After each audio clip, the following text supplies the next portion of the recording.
Բարև ձեզ, հույսի հայտնություն Աստվածաշնչյան դասընթացն է ու եթերում եւ ես նրա վարողը Պավել Սարգսյանը։ Այսօր ես ցանկանում եմ ինչ այսօրվա նյութին անցնելը խոսել նաեւ մի կայքի մասին, որի միջոցով մենք կարող ենք մեր դասընթացի ուսումնասիրությունները ավելի ամրապնդել։ Դուք տեսնում եք մեր դասընթացի նյութերը, որոնց քիչ հետո ես նորից կանդրադառնամ, թե ինչ ենք մենք անցել եւ ինչ է դեռ մնում։ Եվ այդ կայքը biblia.am կայքն է, որը կարծում եմ բավականին կարող է մեզ օգտակար լինել, որպեսզի մենք ամրապնդենք մեր սովորածները։ Երբ որ դուք մտնում եք այս կայքը, այստեղ դուք տեսնում եք 3 հիմնական, այս պահին 3 էջեր, Աստվածաշնչյան դասընթաց, դասընթացի վարողներ եւ Աստվածաշնչյան տեսադասընթաց։ Եկեք Աստվածաշնչյան տեսադասընթացը նախ դիտարկենք։ Այստեղ երբ որ դուք մտնում եք, տեսնում եք 10 ձայնագրություններ, տեսանյութեր, որոնք բավական բարձր որակի եւ տեղեկացնում են ձեզ Աստվածաշնչյան տարբեր նյութերի մասին։ Այնուհետև, եթե դուք մտնում եք, ես ցույց եմ տալիս արդեն դասընթացի վարողներ էջը, այնտեղ դուք հանդիպում եք տարբեր վարողների, այստեղ դուք տեսնում եք իմ նկարը, եթե նկարի վրա սեղմում եք, ապա հայտնվում եք իմ էջում եւ այնտեղ որոշ տվյալներ կա իմ մասին։ Այնուհետև դուք կարող եք տեսնել հիմնական այն ինչ որ մենք անցել ենք, օրինակ առաջին նյութը որ մենք անցել ենք, դա եղել է մեծ եւ փոքր հույս նյութը, որ ժամանակ մենք խոսել ենք, որ այս կյանքում փոքր հույսեր կան, բայց դրանք չեն իրականում առանց Աստծո։ Այնուհետև հաջորդ նյութը եղել է Աստվածաշնչի մասին, հույսի հայտնություն վերնագրով, որտեղ մենք դիտարկել ենք Աստվածաշնչի ներշնչվածության 7 փաստարկներ։ Այնուհետև 8-րդ փաստարկին նվիրված էր մեր 3-րդ դասը, հույսը եւ ապագան։ Համաշխարհային պետությունների պատմությունը մենք նայեցինք պատմության մեջ մարգարեության տեսանկյունից։ Եվ մարգարեությունը կանխագուշակում էր, թե ինչ կլինի այդ պատմության վերջում, եւ այն է Աստծո թագավորության հաստատումը Քրիստոսի գալուստով։ Երանելի հույս, այդպես է կոչվում Քրիստոսի գալստյանը նվիրված այս դասը։ Եվ մենք դրա ընթացքում նայել ենք Քրիստոսի գալստյան ձևը, նպատակը եւ այլ կարևոր կողմեր, եւ վերջին նյութը, որ մենք անցել ենք մեծ հույսի իրականացման ժամանակը, այսինքն Քրիստոսի գալստյան ժամանակը, երբ կգա Քրիստոսը։ Եվ մենք նայել ենք Քրիստոսի գալստյան նշաններ, որոնք դիտարկել ենք բնության մեջ, սոցիալական աշխարհում, կրոնական աշխարհում եւ այլ ոլորտներում, եւ տեսել ենք, որ բավականին մոտ է Քրիստոսի գալուստը եւ այն կարող է շուտ տեղի ունենալ։ Իհարկե այդ նյութերը այսպես տեղավորված են, բայց դրանից հետո տեղավորված է նաեւ թե ինչ է սպասվում մեզ հաջորդ քննարկումների ժամանակ, որ օրը ինչ նյութ է մեզ սպասվում։ Այնուհետև, երբ որ մենք արդեն տեղափոխում ենք Աստվածաշնչյան դասընթաց, որի հիմնական մասը ես դրա համար այս բոլորն ասում, այստեղ դուք տեսնում եք 20 նյութեր, եւ դրանցից առաջինը օրինակ կոչվում է քննեցեք գրքերը։ Եթե դուք սեղմում եք դրա վրա, հայտնվում եք այս էջում, փոքր նախաբանից հետո դուք տեսնում եք գրքույկը, որը հնարավոր է կարդալ, այն ընդամենը 8 էջ ունի, եւ որից հետո հայտնվում է գրքույկի վերջում այն մասը, որտեղ հարցերն են, այդ գրքույկի կարդացածի հիման վրա դուք կարող եք հարցերին պատասխանել, այստեղ 5 հարց ենք տեսնում, այնուհետև հաջորդ 5 հարցը, 10 հարց եւ վերջում արդեն այն պատասխաններն ուղարկելուց առաջ պահանջում է գրել աննազգան, հեռախոսը եւ ընտրել ուսուցչին։ Ուսուցչին ընտրում ենք իհարկե համապատասխան այս տեղից, որտեղ ձեզ տալիս է ցուցակ, թե ում կարելի է ընտրել։ Տվյալ դեպքում իհարկե, եթե դուք ինձ հետ եք ցանկանում գործ ունենալ, ընտրում եք իմ անունազգանը եւ սեղմում submit այս կոճակի վրա հաստատել, անցնել առաջ եւ այլն, եւ դրանով դուք ավարտում եք ձեր գործողությունները։ Այնպես որ ես սպասում եմ ձեզ Bible.am կայքում, որտեղ դուք կարող եք ավելի մանրամասնությամբ ծանոթանալ այն նյութերին, որ մենք անցել ենք եւ ինչ որտեղ նորություններ բնականաբար այնտեղ կան։ Այսքանը իսկ հիմա մենք կլսենք Մարիամ Սարգսյանին, ով մեզ համար կկատարի մի երգ, որից հետո մենք կվերադառնանք մեր նյութին։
եթերում ենք, հիմա ես իհարկե կմիացնեմ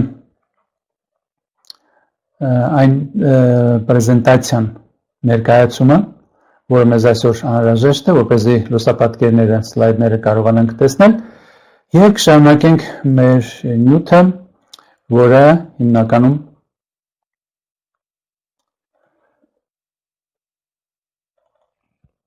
անհուսություն թե հույս այս վերնագիրն է կրում, դուք արդեն ծանոթ եք, որ մենք դրանից ենք խոսելու, ինչ պրեզենտացիան կբացի, ուրեմն ինչի մասին է խոսքը, ինչ անհուսության մասին։ Մեր կյանքում շատ են լինում իհարկե այդպիսի վիճակներ, երբ անհույս է, կարծես ոչ մի հույս չկա, բայց այստեղ ավելի շատ մենք գլոբալ, մեծ մասշտաբի անհուսության մասին ենք խոսելու, երբ որ մարդը օրինակ մահանում է, կա արդյոք հույս, թե ընդհանրապես ոչ մի հույս չկա։ Մենք իհարկե այդ մասին խոսենք նաև հույս մահից հետո թեմայի մեջ, բայց այսօրվա մեր նյութը բերում է նրան, որ որոշ մարդիկ դատապարտված են անհուսության, որոշ մարդիկ ունեն մեծ հույս։ Տեսնենք ինչ է տեղի ունենում, այլ խոսքերով ասած, Քրիստոսի գալուստից հետո։ Եվ մինչ այդ մասին Աստվածաշնչյան որևէ բան կարդալը, ցանկանում եմ մի այսպիսի տարօրինակ դեպքի մասին պատմել։ Դա տեղի ունեցել 1920-ական թվականներին։ Երիտասարդ աղջիկը Նյու Յորքից Ռոզա անունով շատ կենսուրախ եւ նա ոչ մի քեֆ ու ուրախություն բաց չէր թողնում, համարյա բոլորին հասցնում էր մասնակցել։ Բայց հանկարծակի նրա կյանքում տեղի ունենում մի դժբախտություն, անհասկանալի պատճառով նա 21 տարեկան հասակում ձեռք է բերում մի հիվանդություն, որը կոչվում է լեթարգիկ էնցեֆալիտ։ Բժիշկները չեն կարողանում որևէ բան անել նրան արթնացնելու համար։ Նա նույնիսկ չի կարողանում շարժվել եւ ոչ մի արձագանք չկար նրա հետ, նա ոչ մի բանից չէր արձագանքում։ Որոշ ժամանակ անց նա կարծես արթնանում է եւ մի անհարմար վիճակում մնում, կատատոնիա, այդպես է անվանում բժիշկ այդ վիճակը, այսինքն արգելակված վիճակ, եւ խոստանում է, որ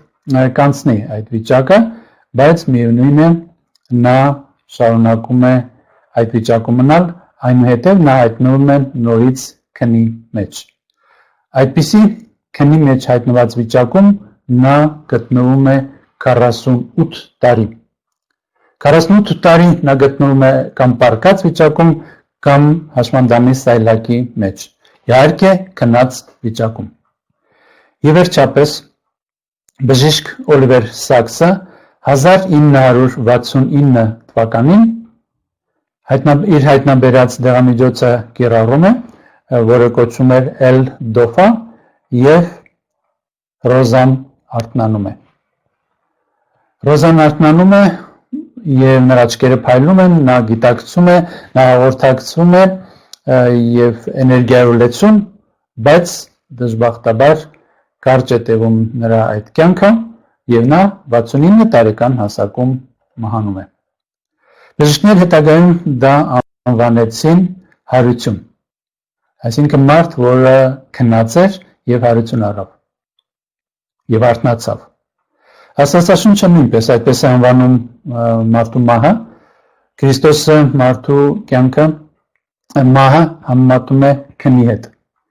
այսինքն քնից մարդիկ կարող են արթնանալ։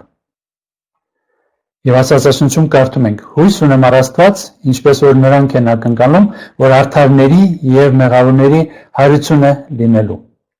Պողոս առաքյալը այստեղ խոսում է հարության մասին,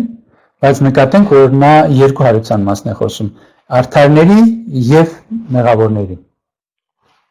Բարձում է բոլոր մարդիկ հարություն են առնելու, մենք դա մասնավորապես կարդում ենք այն խոսքերում, որ Քրիստոսը արտասանեց եւ Հովհաննես Սաղետարանիչը գրի առել։ Մի զարմացեք, որովհետեւ կգա ժամանակ, երբ բոլոր նրանք, որ գերեզմաններում են, կլսեն նրա ձայնը։ Այսինքն բոլոր գերեզմաններում գտնվողները կլսեն նրա ձայնը։ Եվ դուրս կգան նրանք, որ բարի են գործել դեպի կյանքի հարությունը, եւ նրանք, որ չար են արել դեպի դատաստանի հարությունը։ Եթե ուշադիր նայում ենք ընդգծված բառերին, ապա այստեղ տեսնում ենք երկու հարություն՝ կյանքի հարություն եւ դատաստանի հարություն։ Այսպեսով, քանի հարությունը նկարագրում Աստվածաշնչյան այս հատվածը, արդեն ասվեց երկու հարություն, կյանքի հարություն և դատաստանի հարություն։ Ոչ թե հարություն, որից հետո ինչ-որ մի մասը հարություն առածների կգնա կյանքի, իսկ մյուս մասը դատի կենթարկվի, ոչ, երկու հարություններ առանձին անուններով, կյանքի հարություն և դատաստանի հարություն։ Կյանքի հարություն։ Կյանքի հարություն այն հույսն է, որը ստացում են բոլոր քրիստոնյաները, և նրանք հույս ունեն, որ հարություն են առնելու, և այդ մասին մենք կարդում ենք, նորից կրկնենք, չնայած այս արտահայտությունը մենք դեռ չենք կարդացել, Պավել Սարգսյանը գրում է. «Չենք կամենում եղբայրներ, որ ննջեցյալների մասին անտեղյակ լինեք և տրտմեք, ինչպես ուրիշները, որ հույս չունեն։ Նրանք, ովքեր հույս չունեն, նրանք տխրում են, երբ որ ինչ-որ մեկը մահանում է։ Բայց Պավել Սարգսյանն ասում է, որ դուք, եթե հույս ունեք, ապա չեք տխրում։ Անհույս են նրանք, ովքեր առաջին հարության հույսը չունեն»։ Այսօր նյութը կոչվում է անհուսություն, թե հույս։ Անհույս են բոլոր նրանք, ովքեր առաջին հարության հույսը չունեն։ Մենք այսօր կառնչվենք այս երկու հարություններին և կտեսնենք, որ առաջին հարության հույսը եթե չկա, եթե մարդը մահացավ, եթե այդ մարդը հավատում է, որ ինքը այլևս չի ապրելու, կամ հավատում է, որ ապրելու է, կապ չունի, միևնույն է մահանում է։ Բայց նրանք, ովքեր մահանում են անհավատության մեջ, նրանք հույս չունեն։ Եվ դրա համար այսօր մարդիկ, երբ որ կորցնում են հարազատին, ողբում են հավատալով, որ այլևս երբեք չեն հանդիպելու։ Բայց Պավել Սարգսյանն ասում է, որ այն ժամանակ առանց Քրիստոսի էիք և հույս չունեինք և աշխարհում անաստված էիք։ Այսինքն այդ վիճակում գտնվելով բնականաբար մենք այդ հույսը չունեինք։ Ի վերջո ինչն է տարբերում հավատացյալին անհավատից։ Միայն մեկ բան, դա հարության նկատմամբ հավատը կամ անհավատությունը։ Եթե մենք ունենք հավատ հարության նկատմամբ, մենք հավատացյալ ենք։ Եթե չունենք հավատ հարության նկատմամբ, մենք անհավատ ենք։ Իհարկե, Աստծո նկատմամբ հավատը ինչ որտեղ մեզ ստիպում է ասել, որ մենք հավատացյալ ենք, այո, բան չունեմ ասելու, բայց իրականում մենք չենք հավատում Աստծուն, ով կարող է հարություն տալ, ուրեմն ի վերջո մենք չենք հավատում կենդանի Աստծուն, նշանակում է մենք վերջնական իմաստով լիարժեք հավատացյալ չենք։ Աստծո խոսքում ասում է. «Եվ հույս կա քո ապագայի համար», ասում է Տերը, «և որդիները իրենց երկիրը պիտի վերադառնան»։ Որդիները իրենց երկիրը պիտի վերադառնան։ Հույս կա քո ապագայի համար։ Քեզ համար հույս կա։ Եվ այդ հույսի մասին մենք այսօր խոսենք, տեսնենք ինչպես է այն իրականանում Քրիստոսի գալուստից առաջ։ Նորից հիշենք, թե ինչ է տեղի ունենում։ Տերը ինքը հրամանի ազդարարմամբ հրեշտակապետի ձայնով և Աստծո փողի հնչմամբ երկնքից վայր կիջնի և Քրիստոսով մեռածները նախ հարություն կառնեն։ Այս մասին մենք խոսել ենք, և հետո մենք ողջերս, որ մնացել ենք, նրանց այդ միասին ամպերի մեջ կհափշտակվենք Տիրոջը դիմավորելու։ Քրիստոսի գալստյան ժամանակ հարություն են առնում նրան հավատացողները, կենդանի մնացած ողջ մարդիկ վերափոխվում են, միաբանվելով նրանց հետ միասին դիմավորում են Քրիստոսին և այդպես ամեն ժամ Տիրոջ հետ կլինենք։ Որտեղ, ինչպես, ինչ է տեղի ունենալու հետագայում։ Հարությունից հետո բոլորը միաբանվում են, ես նկատի ունեմ թե մահացած հավատացյալները, ովքեր հարություն են առել, և թե ողջ մնացածները, ովքեր վերափոխվել են, միաբանվում են և դիմավորում Քրիստոսին։ Ինչ է տեղի ունենում հետո։ Այսօրվա նյութը հենց դրա մասին է։ Հայտնության 20 գլուխն է մեր հիմնական ուսումնասիրության հատվածը լինելու, և այստեղ մենք կարդում ենք. «Երանելի և սուրբ է նա, ով բաժին ունի առաջին հարության մեջ»։ Նկատենք այստեղ առաջին հարություն արտահայտությունը։ Առաջին, եթե ասում է, նշանակում է կա նաև երկրորդ և գուցե հաջորդները։ Երբ որ մենք ինչ-որ մի տուն ենք կառուցել, ասում ենք, սա առաջի տունն է, որ ես կառուցել եմ։ Դրանով իսկ ցույց տալով, որ կան էլ ուրիշ տներ, որոնք նույնպես կառուցել եմ։ Եթե առաջին հարությունը, ուրեմն կա առնվազն գոնե երկրորդը։ Առաջի հարությանը ասում է երանելի է նա, ով մասնակցում է։ Ով մասնակցում է այդ հարությանը, նա անվանվում է սուրբ, այսինքն սա արդարների հարությունն է։ Կա երկու խումբ, մի խումբը անվանենք փրկվածներ, մյուս խումբը անվանենք կորչողներ։ Մենք այդ մասին խոսել ենք Քրիստոսի գալստյան թեման դիտարկելիս, և այս երկու խմբերը մեկը հույս ունի, մեկը անհույս է։ Երկրորդ խմբի մասնակիցները, որոնք երկրորդ հարությանն են հարություն առնելու, գալստյան ժամանակ նրանց նկարագրությունը մենք կարդում ենք այստեղ։ Եվ երկրի թագավորները, մեծամեծներն ու հարուստները, հազարապետներն ու զորավորները, բոլոր ծառաներն ու բոլոր ազատները թաքնվեցին քարայրներում ու լեռների ծերպերում։ Եվ լեռներին ու ժայռերին ասում էին. ընկեք մեզ վրա եւ ծածկեք մեզ գահի վրա նստողի երեսից եւ գառան բարկությունից, որտեղ նրա բարկության մեծ օրը եկել է եւ ով կարող է դիմանալ։ Սա Քրիստոսի գալստյան ժամանակ է, նրանք հույս չունեն, նրանց հույսը ժայռերն են, որ նրանց ծածկեն։ Եվ ի վերջո նրանք փորձում են թաքնվել Քրիստոսից, բայց անհույս նրանք մահանում են նրա գալստյան փառքից։ Ինչ է տեղ ունենում, երբ Քրիստոսը գա, սա ինչ որտեղ կրկնողություն են, մի փոքր այլ երանգների վրա կանգ առնելով, հարթարները հարություն են առնում Քրիստոսի գալստյան ժամանակ։ Հարթարները ձեռք են բերում անմահություն, թե հարություն առած, թե ողջ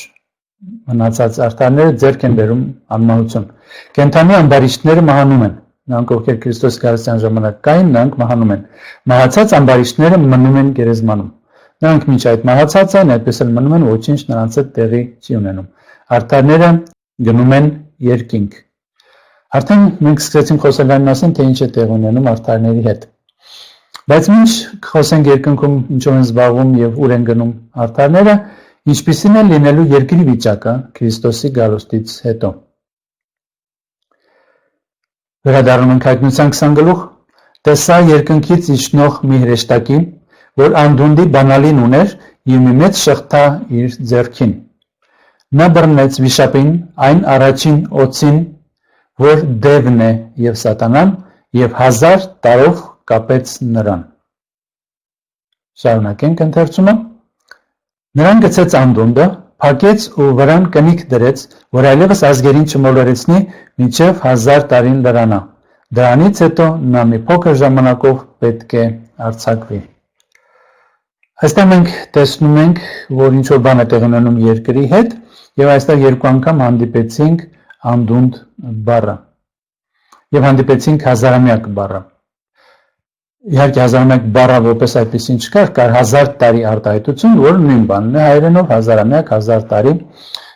այսպես հազարամյակ բառը չի գործածում Աստվածաշնչում, սակայն խոսում է հենց 1000 տարի տևող թագավորության մասին։ Ինչ թագավորությունը քիչ հետո կանադառնանք։ Վերադառնանք անդունդ բառին։ Անդունդ բառը մենք հանդիպում ենք նաև ծննդոցում։ Հենց երկրի ստեղծագործության ժամանակ Աստված օգտագործում է այդ բառը, երկիրն անձև ու դատարկ էր եւ անդունդի վրա խավար էր։ Այսինքն երկիրը դեռևս չձևավորված, դատարկ եւ խավար վիճակում գտնված անվանվում է անդունդ։ Մենք դեռ մի տեղ էլ կկարդանք այս անդունդ արտահայտությունը եւ մենք կտեսնենք, որ նորից նկարագրում է երկիրը, բայց արդեն հազարամյակի ընթացքում։ Մենք տեսանք հայտնության 20 գլխում եւ կտեսնենք նաեւ մեկ այլ նկարագրություն։ Ինչու է այն անդունդ, ինչու է այն անձև եւ դատարկ։ Որտեղ մենք արդեն ասացինք հավատացյալները, ովքեր վերափոխվել են եւ հարություն են առել, նրանք գնում են երկինք։ Նրանք տեղափոխվում են երկինք եւ նրանք երկրի վրա չեն մնալու։ Սա կարևոր հանգամանք է, որտեղ որոշ մարդիկ գտնում են, որ հավատացյալները Քրիստոսի գալուստից հետո երկրի վրա մնալու են եւ ինչ որտեղ ապաշխարելու են, դարձեն գալուս կիսահավատացյալները կամ անհավատները։ Մենք տեսնում ենք, որ առնվազն գոնե այս պահին հավատացյալները գնում են երկինք։ Ինչ է լինելու սատանայի հետ։ Սատանան մնալու է երկրի վրա։ Այն երկրի, որ քանդված եւ ավերված է, եւ չմոռանանք ասել, որ սատանայի մասին խոսելով մենք խոսում ենք նաեւ նրան ուղեկցող հրեշտակների մասին։ Եսայա 24 գլուխ եւ այլ հատվածներ խոսում են այն մասին, որ նրա ճակատագիրը կապված է նրա հետևորդ հրեշտակների մասին։ Սատանան իր հրեշտակների հետ մնալու է երկրի վրա։ Նրա մասին կարդացինք, որ նա շղթայված է լինելու։ Ինչ շղթայի մասին է խոսքը։ Մենք գիտենք, որ սատանան հոգևոր էակ է եւ նրան բառացի նյութական շղթաներով կապել անհնար է։ Եվ երրորդ համարը երբ մենք կարդացինք, այնտեղ ասում է շղթայվեց, որպեսզի արդեն ցեղերին չմոլորեցնի։ Քանի որ երկրի վրա մարդ չի լինելու, քանի որ բարձվել են հավատացյալները, իսկ անհավատները մահացել են, իսկ մահացած անհավատները հարություն չեն առել, երկրի վրա մարդ չկա։ Եվ սատանան այլևս նրանց մարդկանց ով էլ լինի հավատացյալ թե անհավատ, մոլորեցնելու հնարավորություն չունի։ Նա բանտարկված է երկրի վրա։ Հայտնության 20 գլխում մի քանի անգամ օգտագործում է բանտարկվել արտահայտությունը, այսինքն նա գտնում է երկրի վրա, ազատ է, բայց քանի որ չունի մոլորեցնելու հնարավորություն, չկան մարդիկ, ժողովուրդներ, ում նա մշտապես մոլորեցնում էր, ապա նա շղթաներով կապված է համարվում։ Մենք տեսնում ենք, որ մեղքի հատուցումը մահն է, ինչպես ասում է Պողոս առաքյալը, եւ բոլոր մեղավորները մեղքի արդյունքում մահացած են եւ գտնվել են երկրի վրա մահացած վիճակից։ Մարդկանցից ով կլինի երկրի վրա հազարամյակի ընթացքում։ Մենք արդեն այդ հարցին կարծես պատասխանեցինք, բայց եկեք կարդանք այն հիմնական համարը, որը Երեմիա մարգարեի մոտ է գտնում, ավելի ճիշտ հատվածը, ոչ թե համարներ 23-ից 27 համարները 4-րդ գլխի։ Այստեղ Երեմիան մարգարեական տեսիլքով տեսնում է, թե ինչ է տեղի ունենում ապագայում։ Սա միայն ապագային կարող է վերաբերվել, սա միայն կարող է վերաբերվել Քրիստոսից հետո ժամանակաշրջանին, որովհետև մինչև Քրիստոսի գալուստը միշտ երկրի վրա մարդ եղել է։ Իսկ հիմա կարդանք այս հատվածը, տեսնենք ինչ է ասում երկրի վիճակի մասին, երկրի մասին եւ երկրի վրա մարդու ներկայության մասին։ Նայեցի երկրին եւ ահա ամայի եւ անձև էր։ Այս նույն արտահայտությունը, որ մենք հանդիպեցինք հայտնության մեջ, անդունդ բառը եւ ծննդոցում, անձև էր եւ երկնքին եւ նրա լույսը չկար։ Այսինքն երկիրը կարծես վերադառնում է իր նախնական քաոսային վիճակին։ Նայեցի լեռներին եւ ահա դողում էին եւ բոլոր բլուրները երերում էին։ Եսայիա 24 գլուխն էլ է համահունչ այս բոլոր նկարագրությանը եւ այնտեղ էլ է ասում, որ երկիրը տատանվում է, երերվում է, օրորվում է եւ տարբեր բառեր է օգտագործում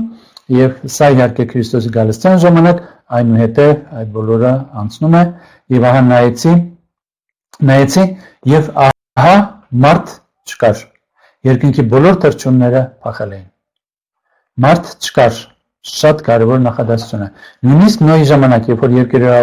մարդիկ մահացել էին, բոլորը Նոյի տապանում 8 հոգի կար։ Եվ դրանից առաջ ու հետո երբեք չի եղել եւ չի լինի այնպիսի վիճակ, որ երկրի վրա մարդ չլինի, բացառությամբ այն պահին, երբ Քրիստոսը իր գալուստից հետո տանում է հավատացյալներին երկինք եւ բոլոր անհավատները մահանում են։ Նշանակում է հազարամյա թագավորության ընթացքում, հազարամյակի ընթացքում երկրի վրա մարդ չի լինելու։ Նայեցի վահա Մրգաստանը անապատ եւ նրա բոլոր քաղաքները, այսինքն երկրի բոլոր քաղաքները քարուքանդված էին Տիրոջ առաջ եւ նրա բորբոք բարկության առաջ։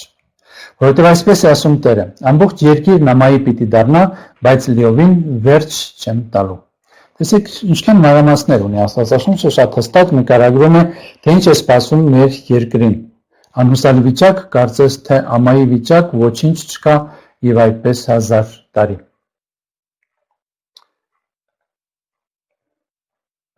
Եվ այն օրը Տիրոջից սպանվածները երկրի մի ծայրից մինչև երկրի մյուս ծայրը կտարածվեն։ Այսինքն նրանք, ովքեր մահանալու են Քրիստոսի գալուստից, նրանք մահանալու են, նրանց համար սուգ չպիտի լինի, նրանք չեն հավաքվելու եւ չեն թաղվելու, նրանք երկրի երեսին աղբի պես պիտի լինեն։ Սա նկարագրում այն վիճակը, որ ստեղծում է Քրիստոսի գալուստից հետո անհավատների մահից հետո։ Երկրի վրա թողնված եւ ոչ ոք նրանց չի թաղում։ Սուգ անողել չկա, որ անի, որովհետեւ մարդ չկա երկրի վրա։ Իսկ որտեղ են լինելու եւ ինչով են զբաղվելու փրկվածները հազարամյակի ընթացքում։ Մենք նայեցինք երկրի վիճակը, հազարամյակի ընթացքում ինչ են անելու փրկվածները։ Նախ մենք կարդացինք, որ նրանք երկինք են գնալու, բայց նորից ավելի հիմնավոր կարդանք, մենք կարդացել ենք սա իհարկե գալստյան մասին խոսելիս, ձեր սրտերը թող չխռովվեն, ասում է Քրիստոսը։ Հավատացեք Աստծուն, հավատացեք նաև ինձ։ Իմ հոր տանը օթևաններ կան, բազում օթևաններ կան։ Եթե ոչ, ես ձեզ կասեի։ Ես գնում եմ ձեզ համար տեղ պատրաստելու, եւ երբ գնամ ու ձեզ համար տեղ պատրաստեմ, վերստին կգամ ու ձեզ ինձ մոտ կվերցնեմ, որպեսզի որտեղ ես եմ, դուք էլ լինեք։ Ուր էր գնում Քրիստոսը, մենք տեսանք, որ նա համբարձվեց երկինք եւ նա ասում է կգամ ձեզ կտանեմ այնտեղ, որտեղ որ ես եմ։ Եվ ավելի հստակ Պողոս Արաքյալը Ֆիլիպպեցիս 3:20-ում ասում է.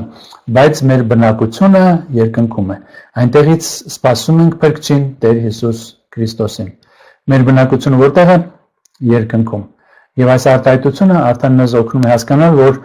մենք երկնքում ենք գտնվելու Քրիստոսի գալուստից հետո նրա հետ համբարձվելով եւ հազարամյակի ընթացքում։ Եթե ոչ այդ ժամանակ, ապա երբ ենք մենք երկնքում գտնվելու։ Աստվածաշնչում շատ անգամ է ասում, որ մենք երկնային թագավորությունն ենք ժառանգելու, երկնքում ենք գտնվելու, բայց եթե դա չի լինելու հազարամյակի ընթացքում, ապա երբ է դա լինելու։ Հայտնության 20 գլխում, երբ որ խոսում է հազարամյակից, չի ասում, որ սուրբերը կգնան երկինք։ Դրա համար մենք այս համարներն օգտագործում ենք, որպեսզի տեսնենք, որ նրանք գնալու են երկինք եւ չեն մնալու երկրի վրա։ Երանելի եւ Սուրբը նա, ով բաժին ունի առաջին հարության մեջ, նրանց վրա երկրորդ մահը իշխանություն չունի։ Մենք նորից վերադարձել ենք Հայտնության 20 գլուխ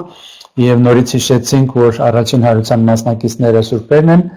եւ նրանց վրա երկրորդ մահը իշխանություն չունի։ Նրանք Աստծո եւ Քրիստոսի քահանաները պիտի լինեն եւ նրա հետ 1000 տարի պիտի թագավորեն։ Իհարկե ամեն ցեղից, լեզվից ներկայացուցիչներ կլինեն փրկողներ, դրա համար մենք չենք նշում ցույց տալիս միայն մեր հայրիս պատկերները, նկարները եւ ցանկանում ենք ասել, որ Աստծո համար բոլոր ժողովուրդներից փրկողներ լինելու են եւ նա տարբերություն չի դնում ազգերի եւ ժողովուրդների միջեւ։ Եվ նրանք լինելու են Քրիստոսի քահանաները եւ թագավորելու են նրա հետ ասում է 1000 տարի։ Տեսահատորներ, որոնց վրա նստեցին դատելու իշխանություն, որոնց վրա նստողներին դատելու իշխանություն տրվեց։ Այս գահերը, աթոռները, որոնց վրա նստում են այդ մարդիկ, նրանց տրվում է դատելու իշխանություն։ Այսինքն նրանք, ովքեր հարություն են առել եւ այս գահերի, աթոռների վրա նստում են, նրանք ունեն դատելու իշխանություն։ Մենք կարդում ենք այդ նույն գլխում 12 համարը գրքերը բացվեցին։ Գրքերը այն գրքերն են, որ մարդկանց կյանքը նկարագրել են։ Եվ այդ գրքերի մեջ մարդու կյանքը տեսած ձայնա եւ այլ բնույթի ձայնագրություններով կատարվել է եւ փրկվածները քննելու են բոլոր նրանց գործերը, ովքեր չեն փրկվել։ Հազարամյակի ընթացքում Աստված կպատասխանի ամեն հարցին։ Մենք կարող ենք այնտեղ Աստծուն հարցնել, ինչու իմ բարեկամը, իմ եղբայրը, քույրը, իմ եկեղեցու եղբայր քույրը, ում հետ ես եկեղեցի եմ այցելել, այստեղ չի հայտնվել, ինչու նա չի փրկվել։ Եվ Աստված մեզ ցույց կտա այդ գրքերի համապատասխան նրանց գործերը, թե ինչպես նրանք գաղտնի կամ բացահայտ մեղքեր են ունեցել, պարզապես ես չեմ իմացել, կամ ինձանից հետո են նա այդ բոլորը արել, կամ Աստծուց հեռացել, եւ այդ բոլոր մեղքերը քննելով, նրա կյանքը վերլուծելով, մենք կհամոզվենք, որ Աստված արդարացի է։ Եվ բնականաբար Աստծո արդարության եւ սիրո վերաբերյալ ցանկացած հարցի լիարժեք պատասխան կտրվի։ Եվ ոչ մեկի մոտ կասկած չի մնա, որ նրանք, ովքեր փրկությունից զրկվել են, դա կատարվել է աչառությամբ, այսինքն Աստված տարբերություն է դրել, ինչ որ մեկին ուզեցել է փրկի, ինչ որ մեկին չի ուզեցել, մենք կհամոզվենք եւ նույնիսկ ինքներս կորոշենք, թե ում ինչքան պատիժ է հասնում իր արած գործերի, իր արած մեղքերի համար։ Պողոս Արաքյալը ասում է, կամ թե չգիտեք, որ սրբերն են այս աշխարհը դատելու։ Այսինքն բոլոր փրկվածները նրանք կատարելու են անհավատների դատը։ Եվ այդ դատի ընթացքում նրանք համոզվել են Աստծո արդարացիության մեջ։ Չգիտեք, որ մենք հրեշտակներին ենք դատելու։ Այո, բարձում է նաև ընկած հրեշտակներին, սատանայի կողմնակիցներին, այն հրեշտակներին, ովքեր այսօր շարունակում են մեղքի դրդել եւ կատարում են սատանայի կամքը, նրանց նույնպես արդարները դատելու են։ Երբ երկնային գրքերը բացվեն, մենք ամեն ինչ կհասկանանք։ Մենք ամեն ինչ կհասկանանք փրկության ծրագրի հետ կապված, մենք կհասկանանք այդ ծրագրի մանրամասները, որովհետև դրան տրամադրվելու է 1000 տարի ժամանակ, ես դա քիչ չեմ, մենք կարող ենք յուրաքանչյուր մարդու կյանքը, ում հետ մենք առնչվել ենք այս կյանքում, քննարկել, վերլուծել եւ այդ գրքերը տեսա գրքերը, թե ինչպես այնտեղ նույնիսկ մարդու դրդապատճառները եւ մտքերն են արձանագրվում, այդ բոլորը տեսնելով մենք կհամոզվենք, կտեսնենք եւ ինքներս վճիռ կկայացնենք անհավատների, նրանք ովքեր կորչել են վերջնական ճակատագրի եւ պատժի ձևի եւ չափի հետ կապված։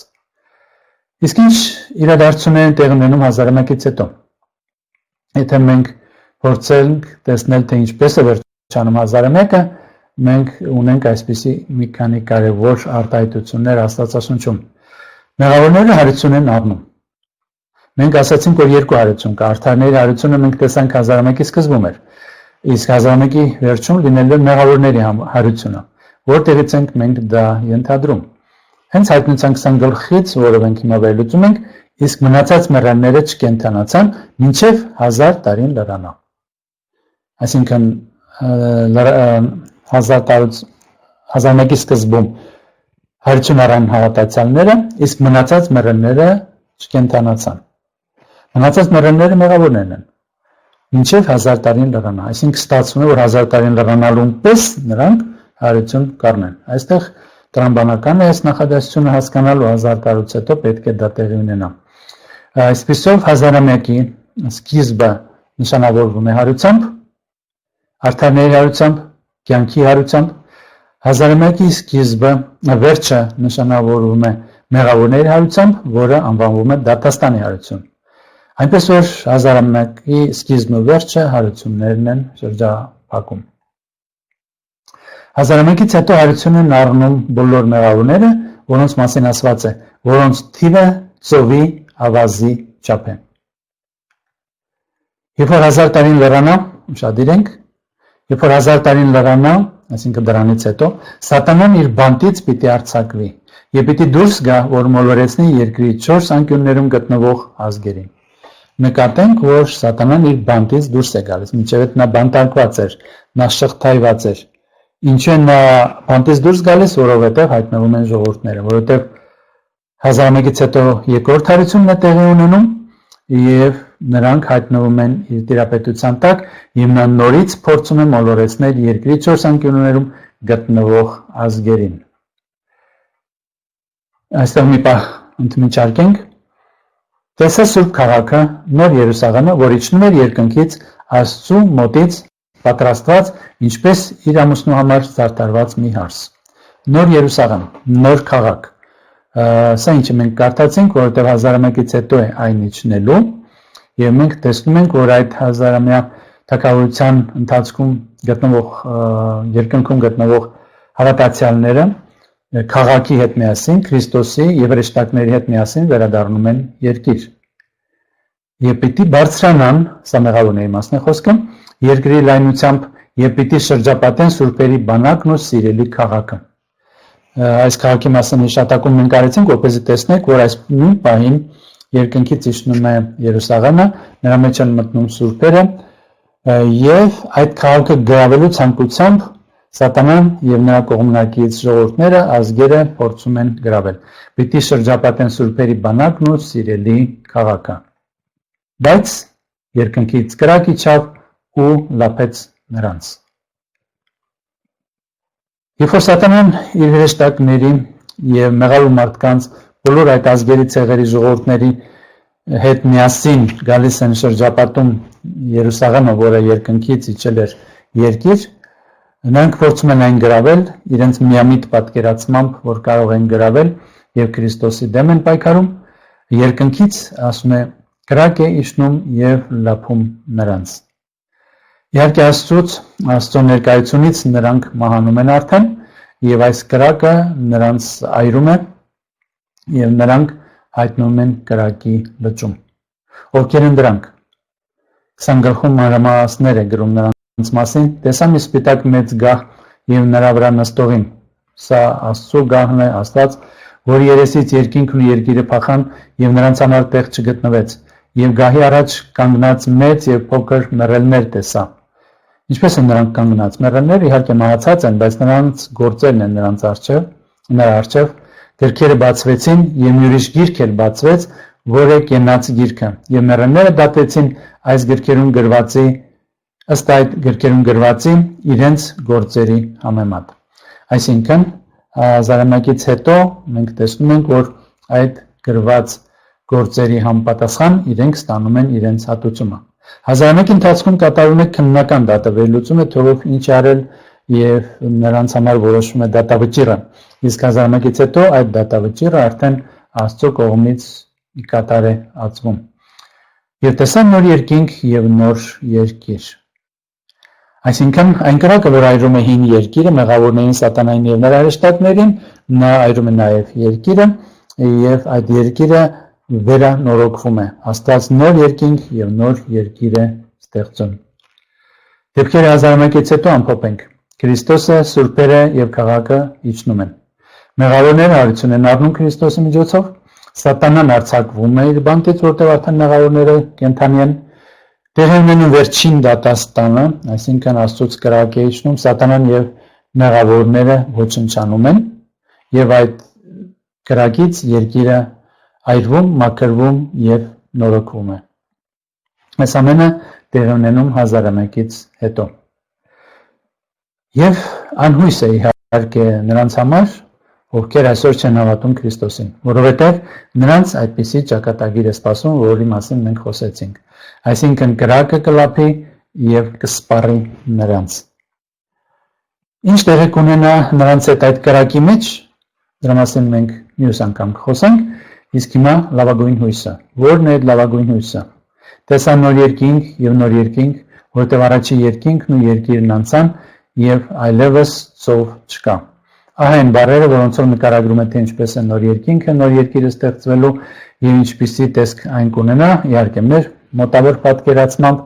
սա այն հույսն է, որին դարերով սպասել են հավատացյալները։ Եվ թող Աստված մեզ արժանացնի այս հույսին և եկեք աղոթենք այս հույսի իրականացմանը, որպեսզի մենք էլ